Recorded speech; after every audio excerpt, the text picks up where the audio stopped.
Bhajagovindam chanting, verses 6 to 10. यावत् पवनो निवसति देहे तावत् पृच्छति कुशलं गेहे गतवति वायौ देहापाये भार्या बिभ्रति तस्मिन् काये बालस्तावत् क्रीडासक्तः तरुणस्तावत् तरुणीसक्तः वृद्धस्तावत् चिन्तासक्तः परमे ब्रह्मणि कोऽपि न सक्तः काते कान्ता कस्ते पुत्रः संसारोऽयमतीव विचित्रः कस्य त्वं कः कुतायातः तत्त्वं चिन्तय तदिह भ्रातः सत्सङ्गत्वे निस्सङ्गत्वं निस्सङ्गत्वे निर्मोहत्वम् निर्मोहत्वे निश्चलतत्वं निश्चलतत्वे जीवन्मुक्तिः वयसि गते कः कामविकारः शुष्के नीरे कः कासारः क्षीणे वित्ते कः परिवारो ज्ञाते तत्त्वे कः संसारः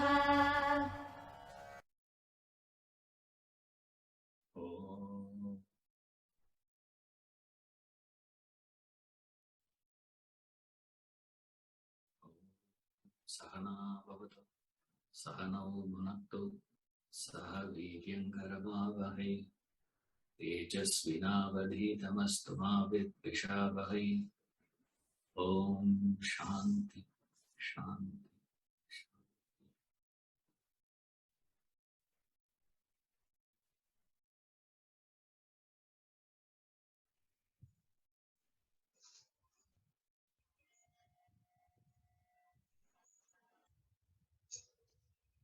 If you want to grow in life, Shankara's prescription is maintain satsang. Develop a satsang. Now the question again and again we keep asking is, what is satsang? It is not that there is somebody who is already a sat and then you take him in your association. It's not like that. Satsanga means we derive certain things from the basic definition they give. Having complicated sufficiently, let me try to give a simple formula. That will be the attempt today. The satsang basic definition is association with the guru. That's called a satsang. Then we ask the question, sir, what is a guru? How do I know? What is this? So much of confusion comes. And it is better to have those confusions, not to deviate or not to escape from those doubts. Stay with it. But at the same time, we need a formula for us to start with somewhere. Remember, satsang or guru or what they mean is to have a particular relationship in your life who or to whom you are answerable and you are accountable. Do you have anyone like that in your life? Just have to ask that one quick question. You want to grow. What is required, sir? growth is possible only to an extent where you are answerable to somebody. Remember this. The problem for all of us is we were answerable in the early stages of life. A student who goes to school is answerable to the teacher. He is accountable to the teacher. Why you did not do the homework? When she asks, the student has no excuses. When we say answerable and accountable, it is not that the person asks a question, you give an answer and you get away. No. The other person should be satisfied with your answer. Do you have anyone like that in your life who has the privilege to pull you up and ask a question to you, challenge you, and you feel that, my God, how can I live my life without answering that person? Do you have anyone like that? So long as you have someone like that, you will grow. That's why you keep even Roger Federer has a coach. Why Roger Federer needs a coach? And what is very interesting is Roger Federer's coach is not as great a player as Federer. No. Nor is it that Federer's coach is going to be teaching him. Look at your footwork. When you are playing with this opponent, you have to be prepared, looking at his shoulder. See the shoulder and be prepared. Anticipate this, that. See, he's not going to teach all those things. Whatever coach is going to be telling him in terms of technical things, are all known to Federer already. There's nothing that he doesn't know.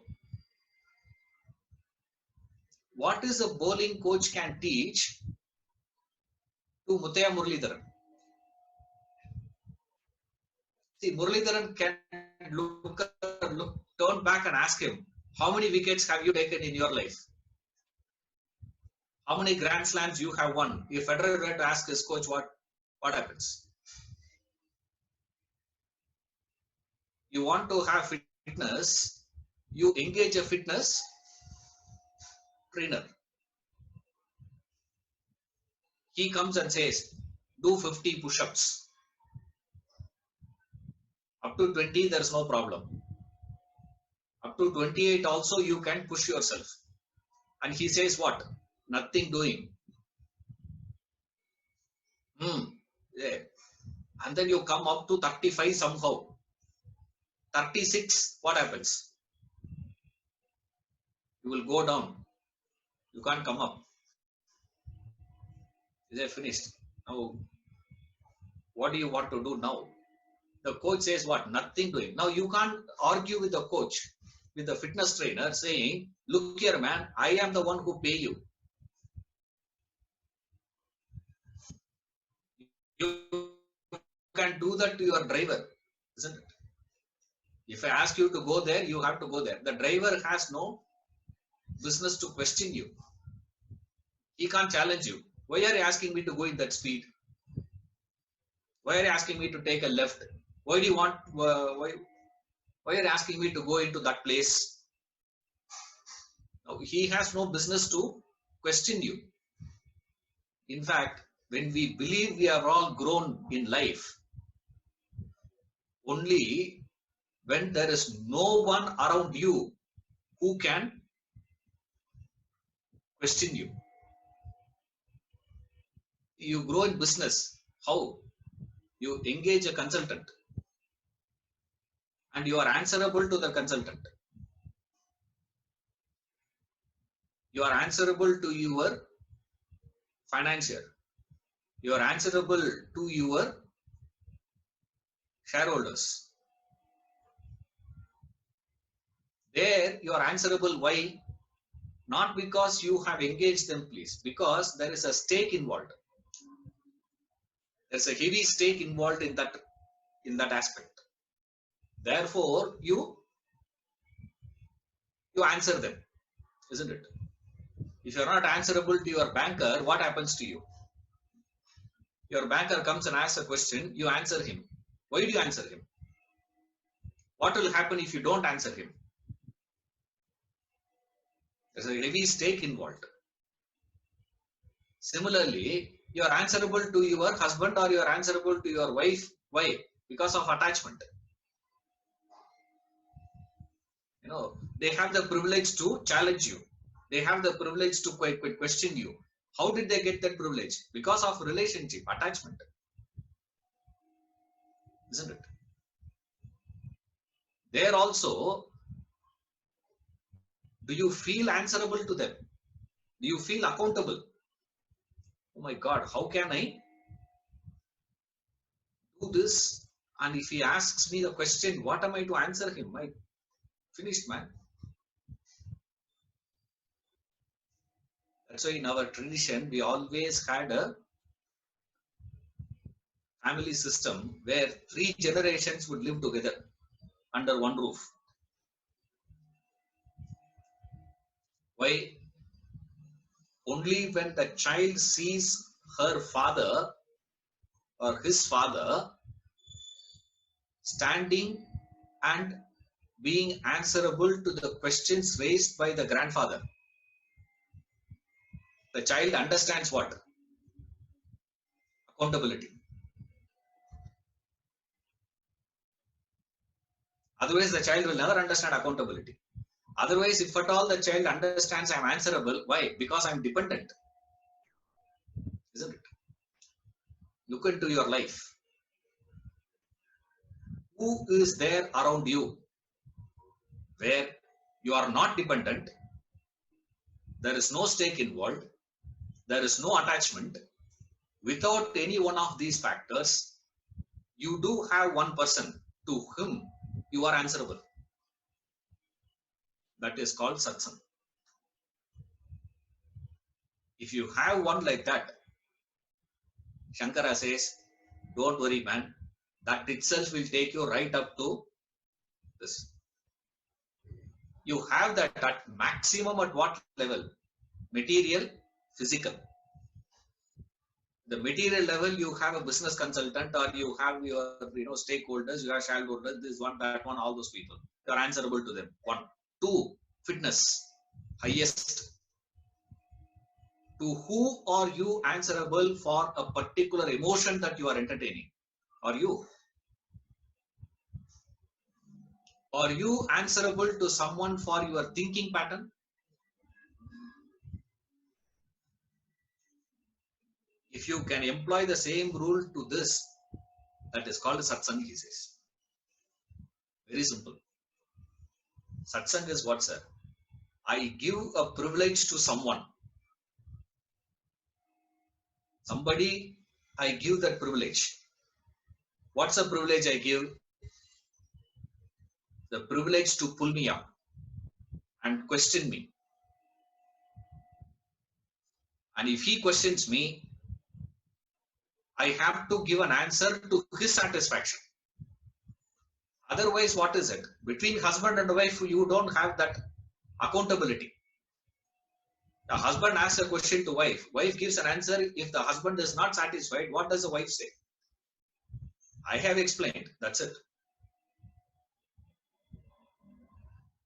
In the parliament, a fellow asks a question. The minister gives a reply. He doesn't turn back and ask him, are you satisfied with my answer? With my reply? Till you get satisfied, I will go on explaining myself. Do they do that? No. They ask question, he gives answer. You are satisfied, you are not satisfied is your problem. That's not my problem. See, being answerable means that. You can't tell the income tax department that I have filed my returns. Now, if they ask a question, you say what? Hey, You give an explanation to their satisfaction. You can't give an explanation and say, I have explained. If you people are not accepting, that is your mistake. You don't say that, no. Do you have anyone like that in your life to whom you are accountable, you are answerable for your emotions, for your thoughts?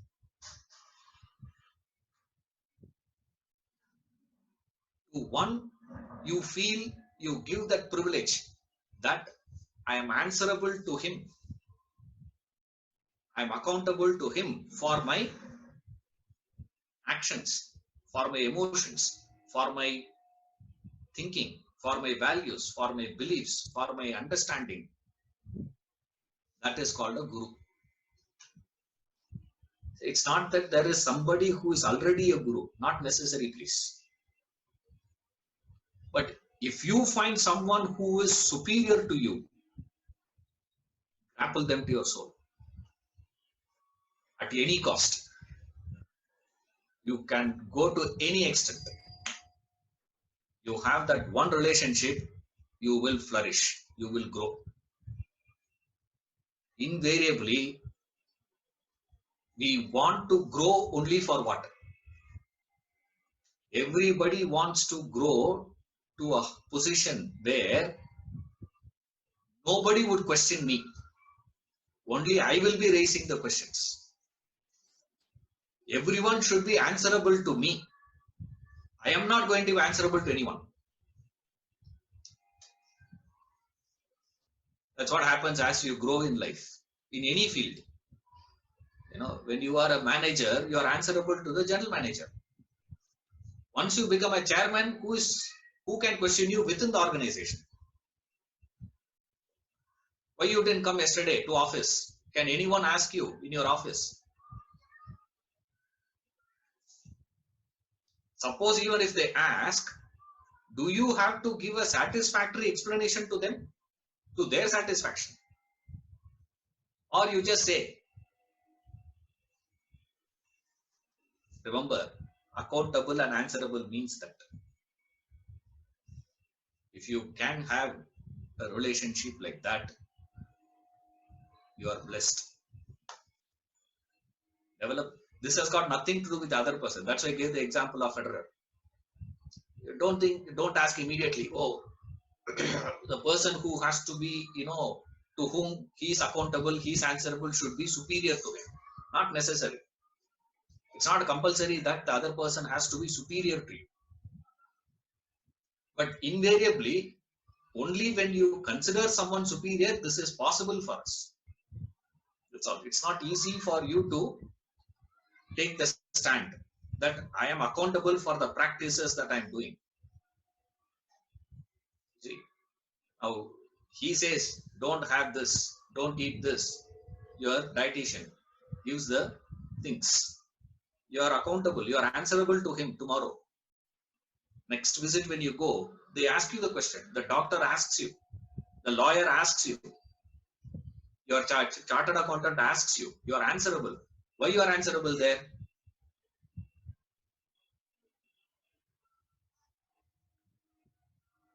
Without a stake, to be answerable is called satsang.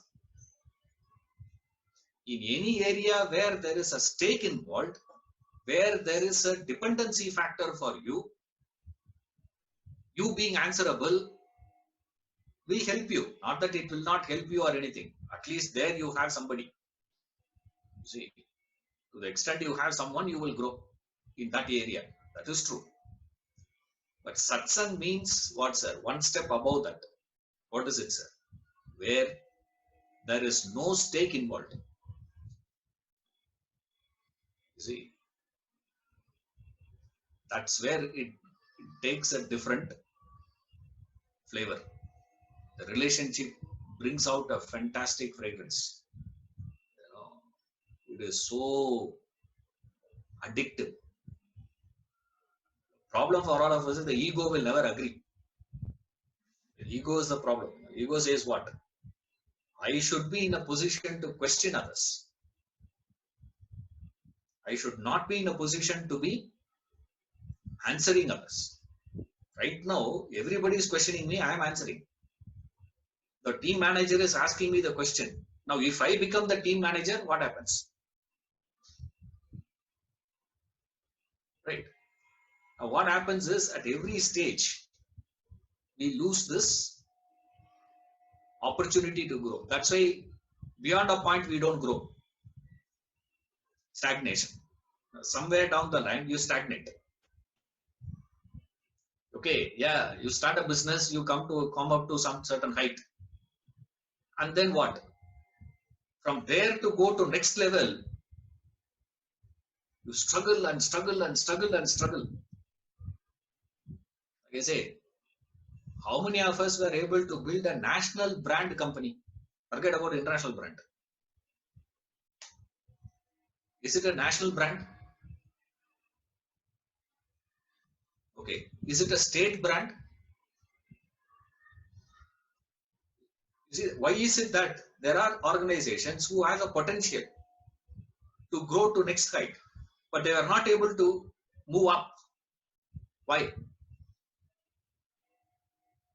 You can see all those companies. One rule you will find. What is it, sir? After a point, the top leadership don't know to whom they are answerable actually. Answerable in the sense of what I said. Not in the usual terms that we use. We are answerable, not in that sense. Answerable means I should be giving answer to the satisfaction of the other person. That is called answerable, that is called accountable. A politician is answerable to whom? Accountable.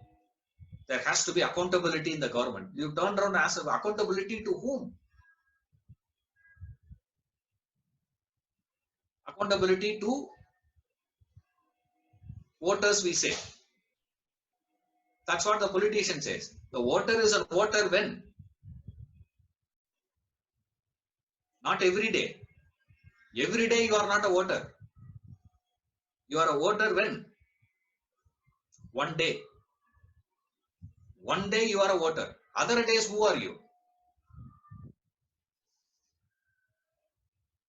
That's why we don't, we just use terms without understanding what are we talking.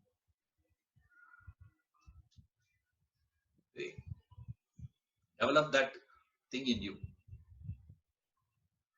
Anyone should have the privilege to question you. Then comes the second one. Invariably, if that other person were to be superior to you, he will not question you. Further growth. Next layer is, if a person were to be superior to you, he will not question you. But you have to answer.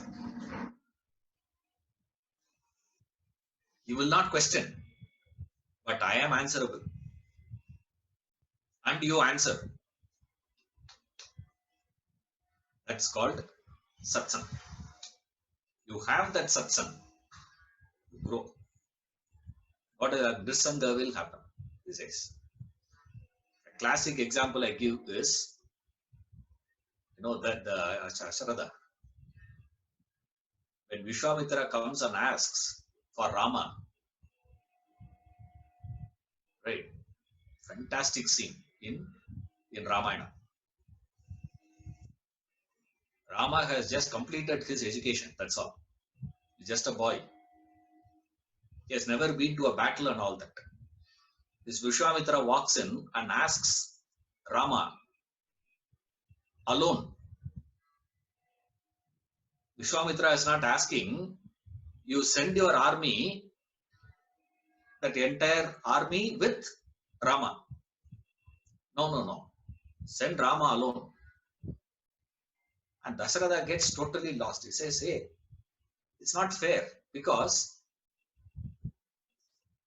how can a person who has Of course, he has got a training, boxing training, and I have done. Straight away, you are asking me to fight Muhammad Ali. Debut. First time this fellow gets into the ring. Till then, he has never got into the ring. First time he goes to the ring. Against whom? Muhammad Ali? Not Muhammad Ali today. Okay. Today's Muhammad Ali, even I can take. Very easy. As it is, he's shaking. The fellow is shaking. Yeah, where punch will come for him. I can punch him, knock him down. Tyson, how can you take, Mike Tyson on your debut? But that's what Vishwamitra is asking. Dasharatha couldn't take it. He says, no, how can I send Rama like that?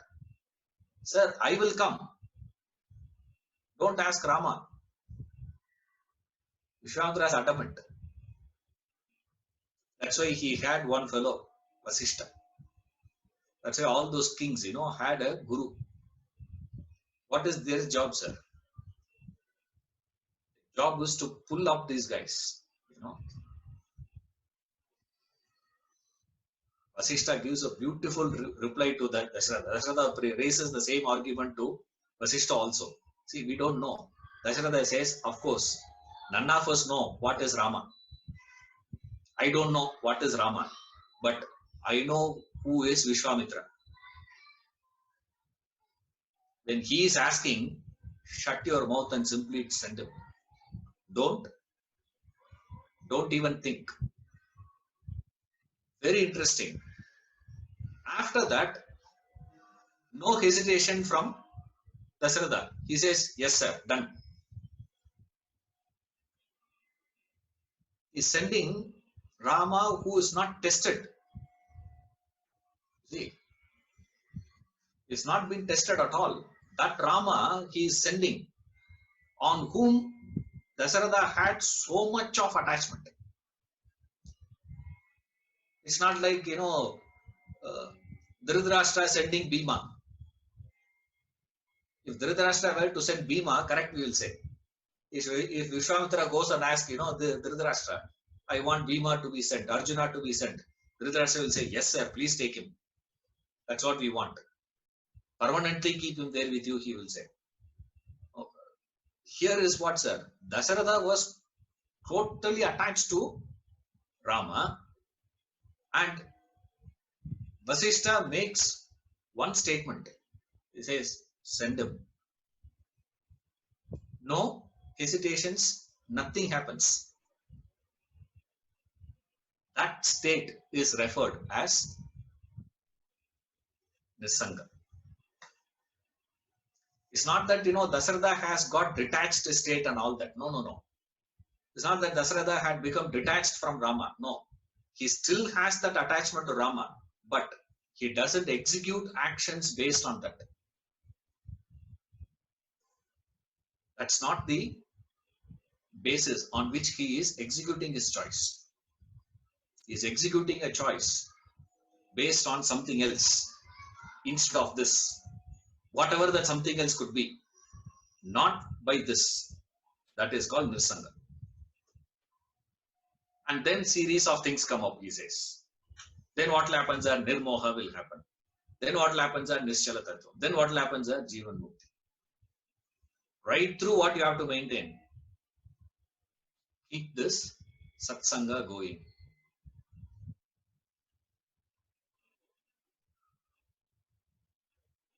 Go on, in fact. I will move to the next verse. Verse 10. Vayasi gate kaha kama vikaraha. Shukere kaha kasara. Hine vitte kaha parivaro. Nyate tatve kaha samsara. Vayasi gate kaha kama vikaraha. When age is gone, where is the play of lust? When water has dried, where is the lake? Shushke neere kaha kasara. When wealth is gone, where is the retinue? Kshine vitte kaha parivaro. Jnate tatve kaha samsara. When knowledge of reality arises, where is that terrestrial entanglement? Samsara. Where is this samsara? Very, very popular verse. Almost I'll be saying this to every,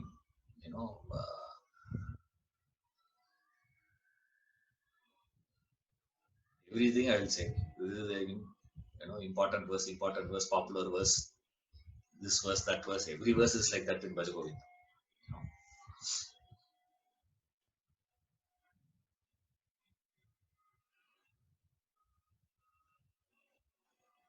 4 epigrams he gives here,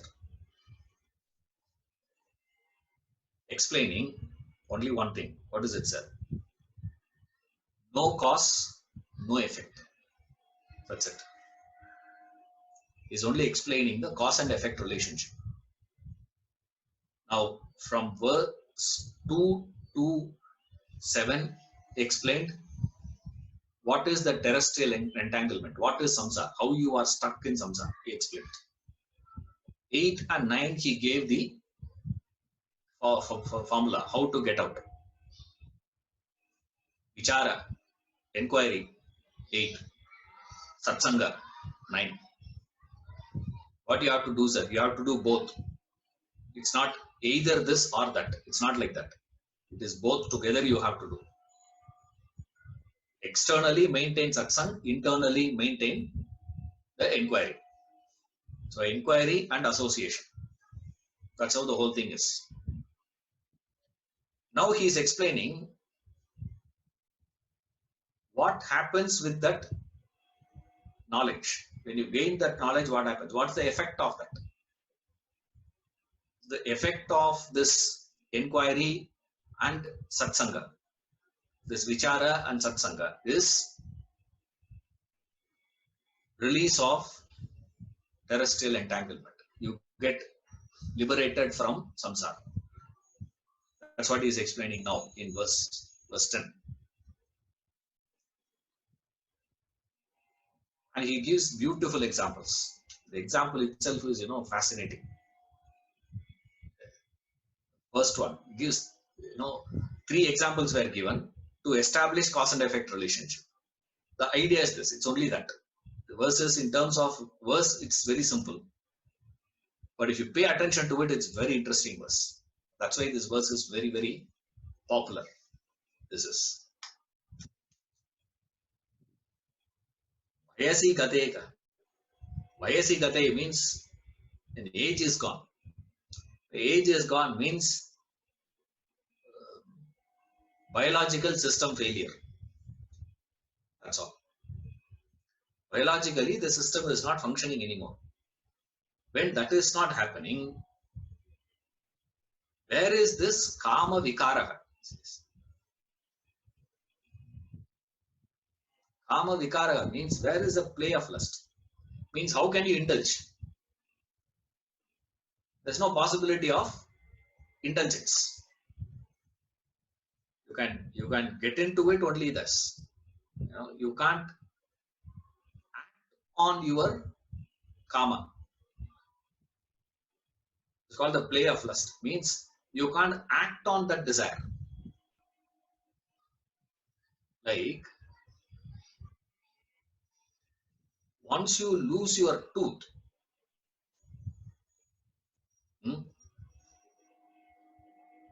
how can you have murku? Is it possible? My grandmother made it possible.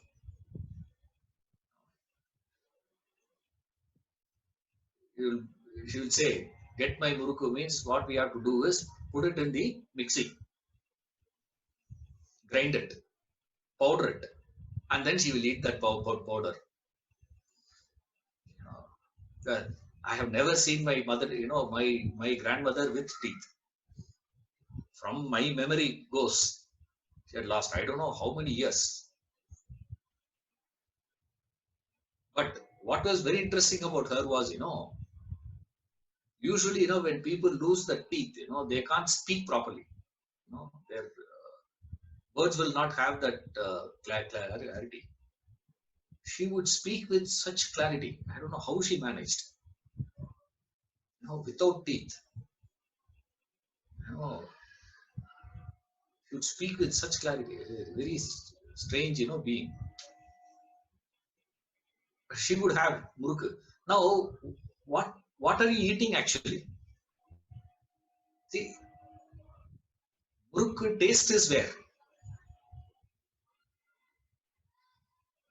Is in that crispiness. You have to bite. You have to chew. In that biting and chewing is where the taste of muruk is. Our fellows eat chocolate like that. Now, chocolate, what you have to do, sir? Take a chocolate and put it in the mouth, and then what, sir? Just leave it. It should melt in your mouth slowly and allow it to melt and stay, and swallow a little. Allow it to stay, swallow. That's all you do with the chocolate. With murukku, what you can do? Huh? How can you? You can't have, but she would have it like that. There is no pleasure of, why? No teeth. When you are not having teeth, you can't enjoy certain things. So as you age, what happens? Teeth goes. Same way, your enjoyment with reference to hearing things goes off. After that, you can't go and hear certain things. You have to do volume, you have to increase. You have to increase volume, you have to increase volume. And when people talk to you, it would appear like they are shouting at you. I used to think, this Kritika's grandmother is there, Perima. She can't hear. So when anybody talks to her, I used to think, I didn't knew this earlier. When I saw her talking to her, like, loud, she will talk to her. I said, why are you shouting at her? He said, you keep quiet. I said, okay. Only if you raise the voice, the other person can hear something very feeble. Otherwise, they can't hear. Why? Faculty gone. Once this physical faculties drop off, remember the act of indulgence not possible. That doesn't mean that desire will disappear. That's what many people think. As I age, I'm dropping desire, they think. You're not dropping desire, please. You're only dropping your capacity to contact, indulge. That doesn't mean this will, but the contact possibility will drop. So you are able to have the contacts, you are able to indulge in the sense pleasures of life only because of what? The senses are intact. As the senses get weaker and weaker and weaker, this will disappear, automatic. That doesn't mean desire is gone. That way means by now all of us would have become realized.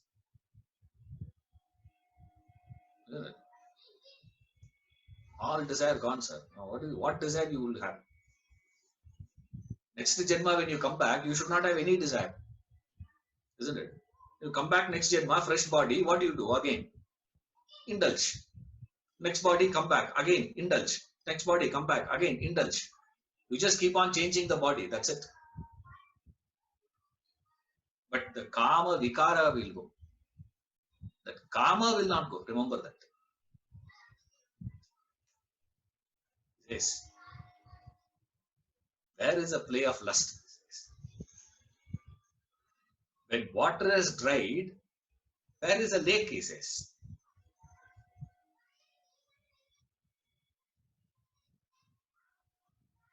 Asara, there is a lake.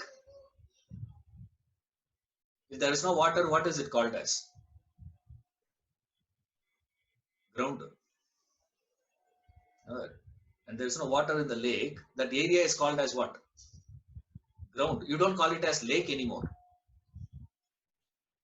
The ground, people go and play there. We call, hey, ground war. We'll say, where? That's a lake actually. After some time, the person says, this is a lake once. There's no water. That's what when I came to Bangalore, the fellow was telling me. You know that the bus stand we have, city, maybe Majestic bus stand is there, no? That was a lake, it seems.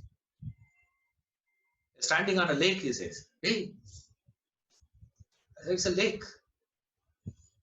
And go to another place, that's a lake, he says. Anywhere you go, he say lake. That's what one fellow said. It's a disgrace to call Bangalore garden city. He says, it's a lake city. Actually, Bangalore is a lake city, one fellow. So many lakes we had. I asked them where. All gone. Why it's gone? No water. If there is no water, what is it called? It's not a lake. So long as there is water, it's a lake. No water, no lake. Same way, he says, when wealth is gone, where is the retinue? Parivara. All the attendants. Right now you have a lot of attendants. Why?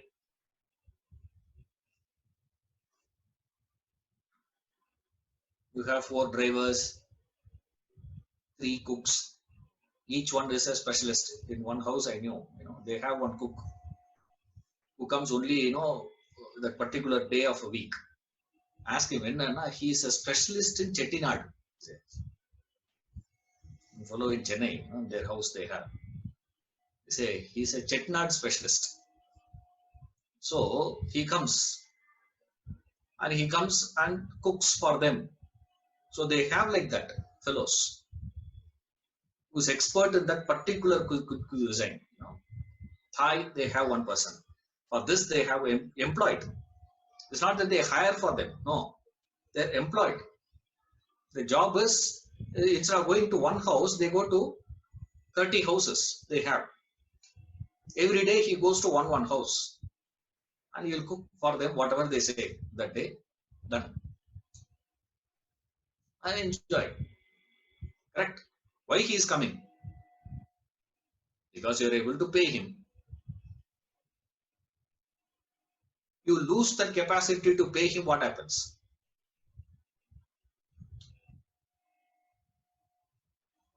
Next week he will not come. He'll say, what? I have another job. This attendance. That's called, this parivara. People around you. Everyone around you right now is there. Why? Because there is wealth. Once the wealth goes off, what happens? Wealth goes, this is gone. It's like, Master gives a beautiful example. He says it's like a sugar. The presence of the sugar will attract what?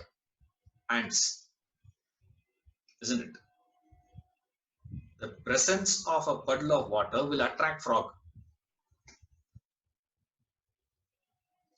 It's automatic. So long as sugar is there, ant will come. From somewhere it will come.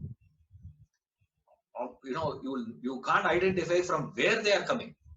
How they recognize, how they see, no clue. Sugar is there, they will come. Ants will come. Full stop. Similarly, you have wealth, people will come. That's why a man gave a beautiful answer. He said, success has many fathers. Failure is an orphan. Failure is an orphan. Nobody will own up. But if you are successful, everybody will say, what? Today he is such a big businessman. Everybody would like to own up. Sundar Pichai is a Tamilian man. I will say. I will not say Indian. Other fellow will say, Inside Tamil Nadu means I will say what? He belongs to Madurai. He's from Madurai, that's it. Why? Successful. I feel proud in that. So I would like to be with him. I would like to associate myself with those people. So when you have success with you, when you have wealth with you, automatically people will come towards you. You will attract them. Like sugar attracts ant. Same way, you have wealth, people will come to you. And when they come to you, what are they going to do? When ant comes, what do the ant do?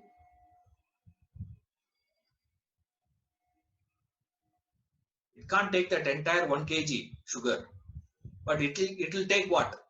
One crystal sugar it will take. Another ant will take one crystal sugar. Another ant will take another crystal of sugar. That's all. That is why they come.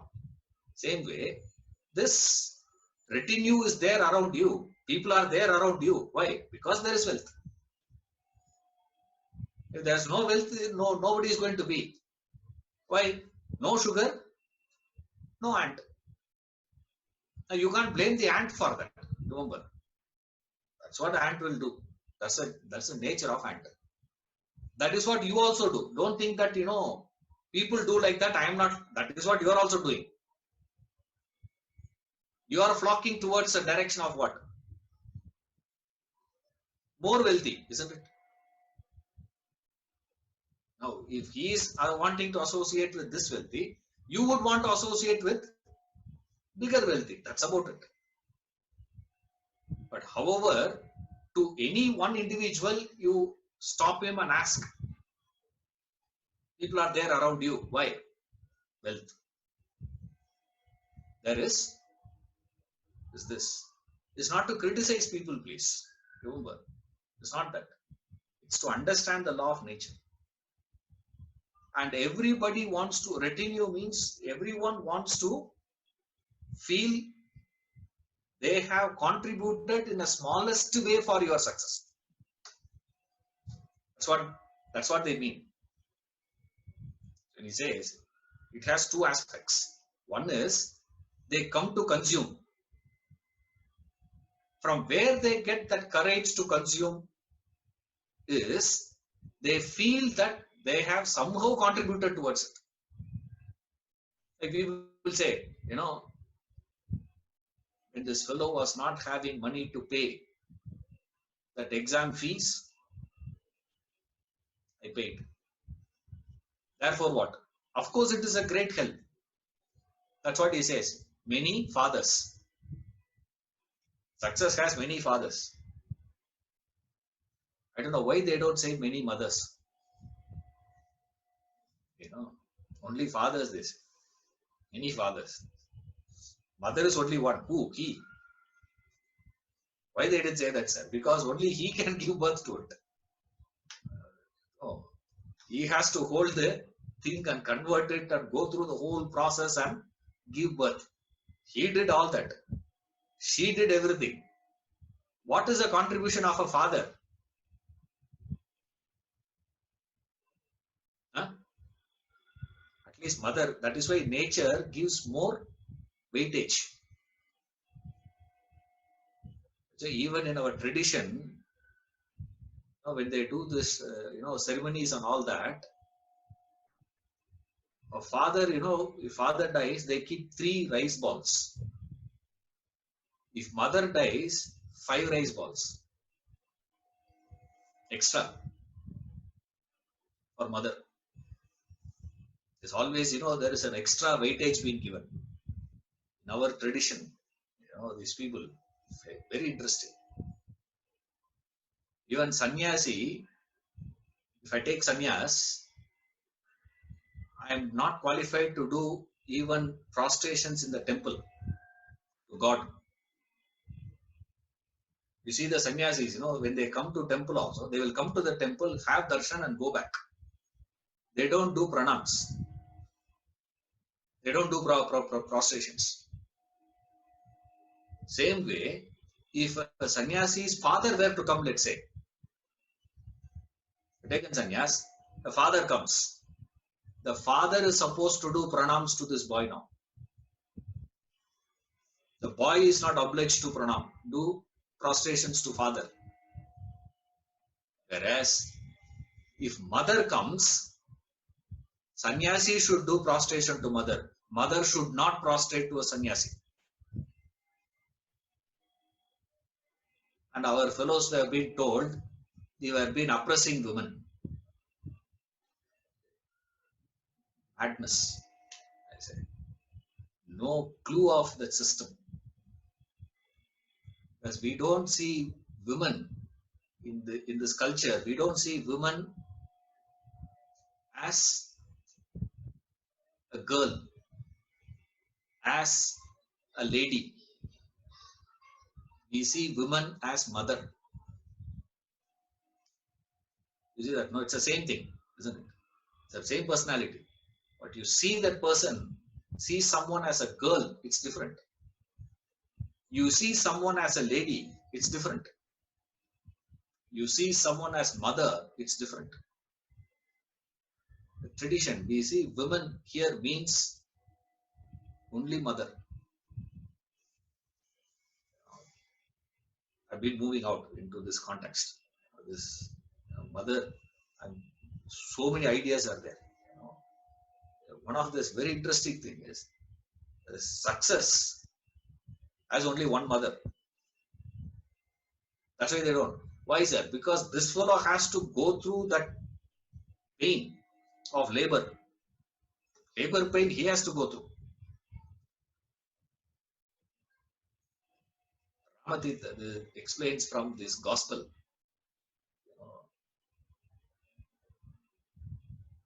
The New Testament says, let her give birth in pain. That's a statement. It says, let her give birth in pain. It looks like, God is cursing women. You know that. Check with the doctors. They say the labor pain is fictitious, imaginary. It's impossible for us to believe it. And no woman will agree. Labor pain is imaginary. You tell a woman, she will kill you. Yeah, nonsense you're talking. But you see that no animals in the world who give birth cries in pain. Have you seen? And it is documented.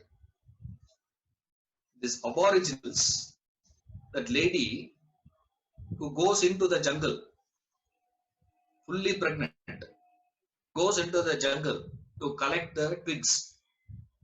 She comes back in the evening with the child. In the jungle, she labors. How? She gives birth, she herself cuts the umbilical cord and she wraps the child and brings her. No problem. Our people say what? 10 days you should not move. 1 month you should not move. This you should not do. That you should not do. That doesn't mean, you people try all that, please. I'm only saying, labor, you have to labor in pain, you have to give birth. What does it mean? In pain, let her give birth. God is not cursing, please. He's explaining the truth. What is the truth, sir? The pain of renunciation. It is so painful, so dreadful to drop it. To drop that desire, to drop that attachment, to drop that craving. That is painful. You drop that, you get success. This is the formula of success. The secret of success is only one. There is nothing else in this world. There is only one secret. What is it, sir? Renunciation. Tena tyaktena bhujidaha, says Isava Upanishad.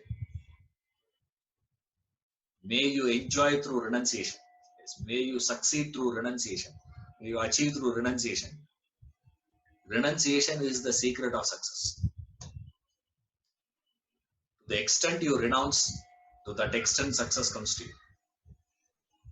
That is painful. That's what that's why they say the success has many fathers, but only one mother. Why? That fellow labored. But everybody will claim what? He is mine now.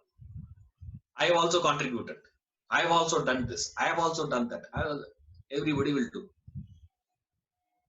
These are all very casual things. Now comes the material. This is not the central theme of 10th verse, please. First and these are not the point. These are all examples. Right? The real material comes in the last line. It says, Jnate tattve kaha samsara. When knowledge comes, knowledge of reality comes, arises, where is samsara? Superb verse. See, if you read the verse carefully, you will see there's Shankara making a twist. What I call as the Telugu movie twist. Very interesting twist he gives. I read the verse again. See whether you are able to catch it. When age is gone, where is the play of lust? When water has dried, where is the lake? When wealth is gone, where is the retinue? When knowledge of reality arises, where is terrestrial entanglement?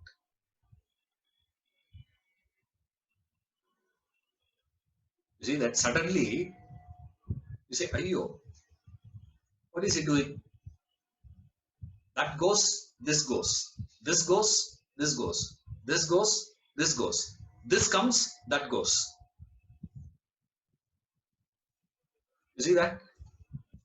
See, when you are having a flow, what he should have said actually speaking. He should have said, when ignorance goes, samsara goes. If he says, that is, sequence is correct. What? Wealth goes, retinue goes. Water goes, lake goes. When age is gone, play of lust is gone. This is gone, this is gone. This is gone, this is gone. This is gone, this is gone. Similarly, when ignorance goes, samsara also goes. Instead of saying that, Shankara says, when knowledge comes, samsara goes. This is how they teach. Teaching is superb. That's a guru. That's a master. How they, if you pay attention, you can't leave it. You have to comment on that.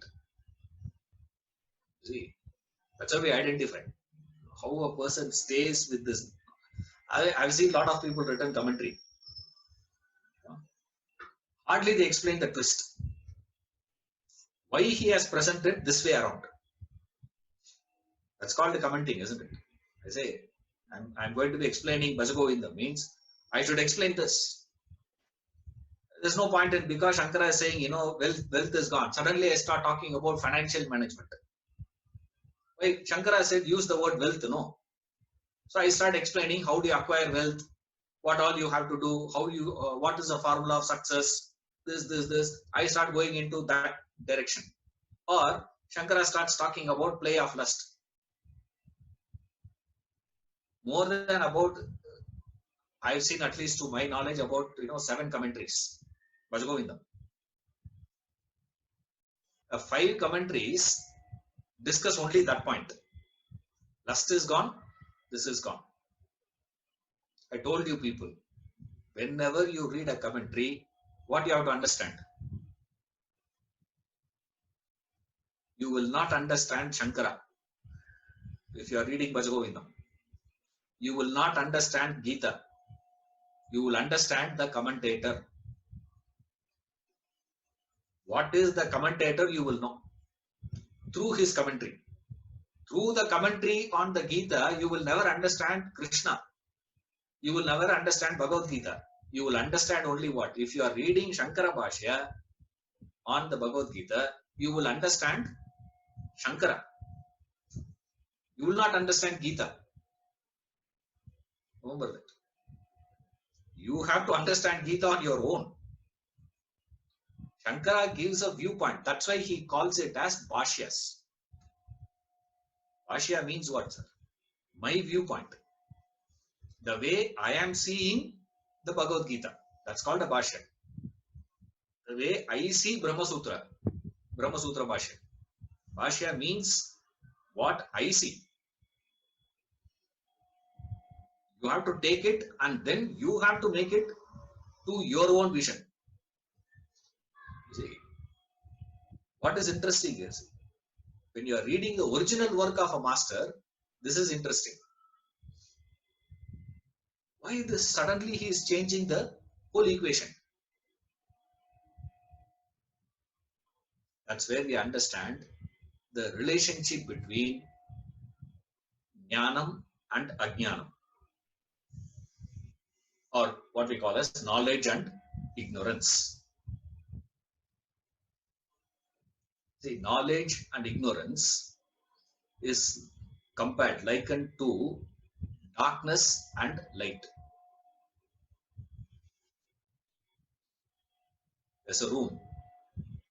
In the room, I say, remove the TV from the room. What do?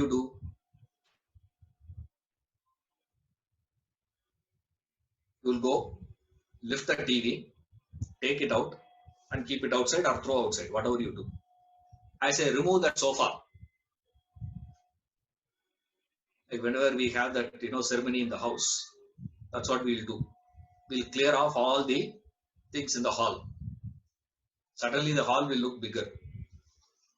And the day that ceremony comes. Why? Because we removed the sofa set and everything, because the Brahmins will come. No, they have to do that homa and all those things. You need more space and they don't like to be touching all these things. They have to remove everything. So we'll take it out and keep. So you keep outside. You lift it, take it and throw.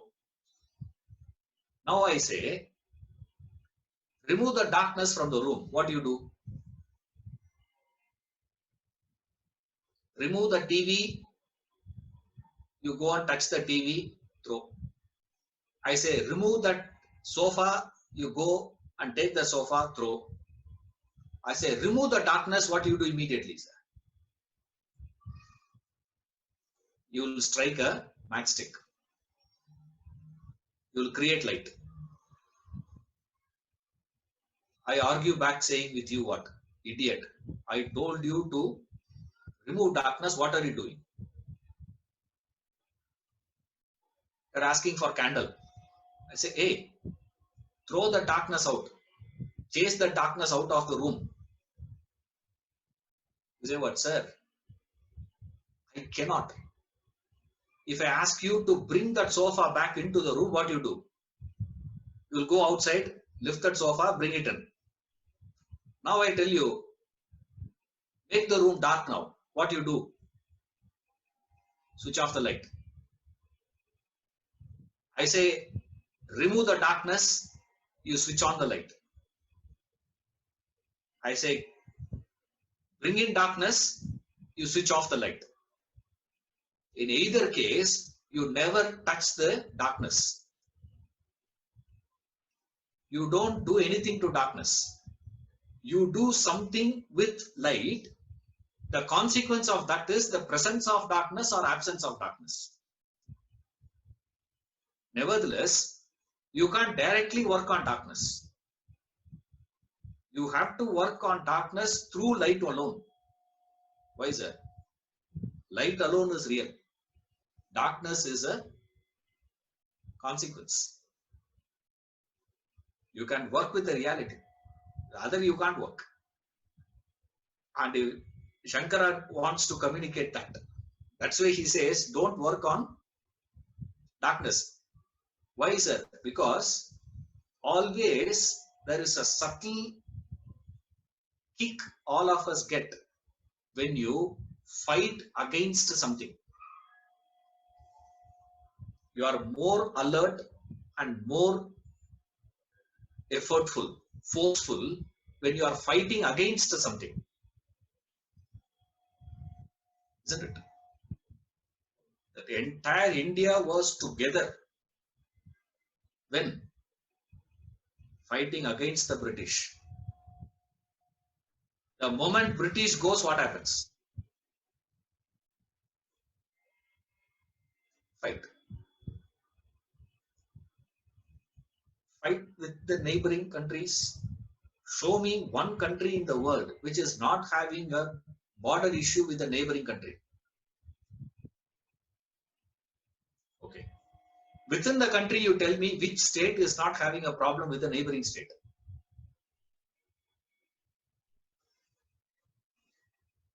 Hmm?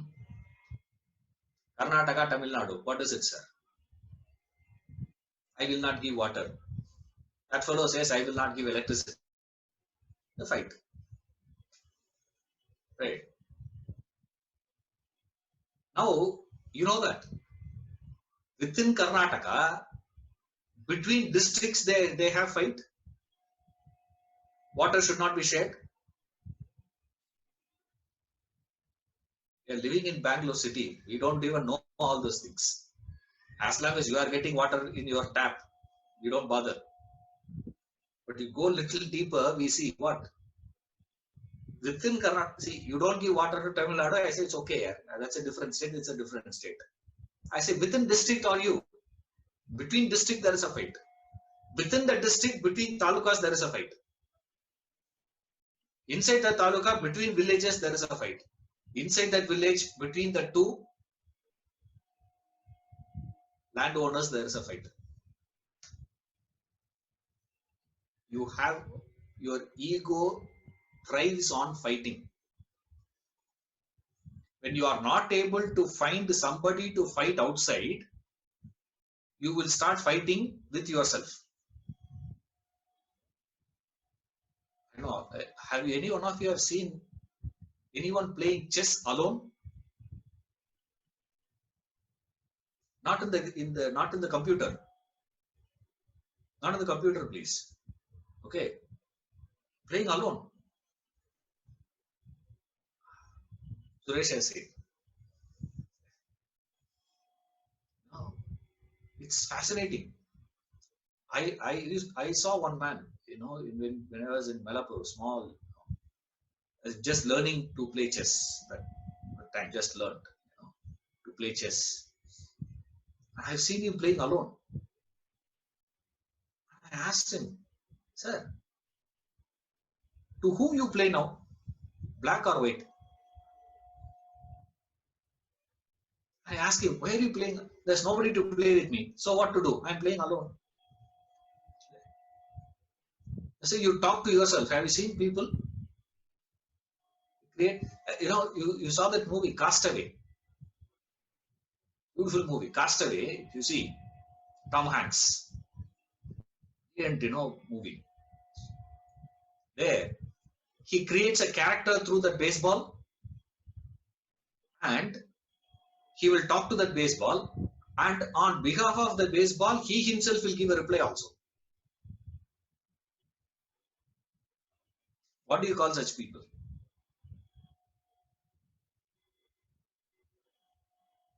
Extraordinarily brilliant. If somebody is talking to himself and giving a reply to himself, what do you call him? Mad. That's exactly what this guy is doing with the chessboard. But we call him as what? Brilliant, sir. I didn't understand. I said, I never understood that. I forgot also. Something he was explaining to me. I didn't even understand. I said, how on earth it is possible? Either you play for white or you play for black. That's all. Now, how can you be playing for both? It's like same bowler comes and bowls the ball and then he goes and bats also. Even Rajinikanth can't do it.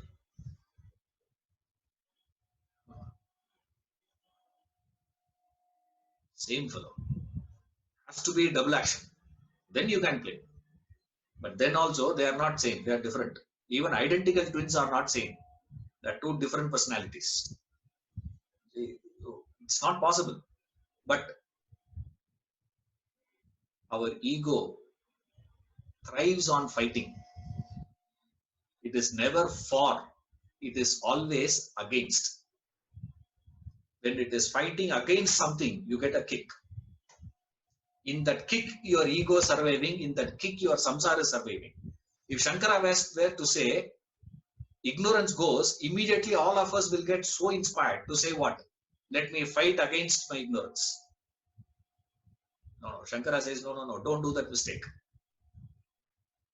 One, you cannot work on ignorance. Two, the effort of working against is what is making you to sustain your ignorance. The very fight against ignorance is what is sustaining your ignorance. Therefore, Shankara says, don't do that. What you have to do, sir, seek knowledge. Gain that knowledge. Go for knowledge. Go for light. Darkness will disappear. Ignorance will disappear. Along with the disappearance of ignorance, samsara also disappears. But Shankara is not saying this is it. See that? Think about it. See you on Wednesday. Hari Om.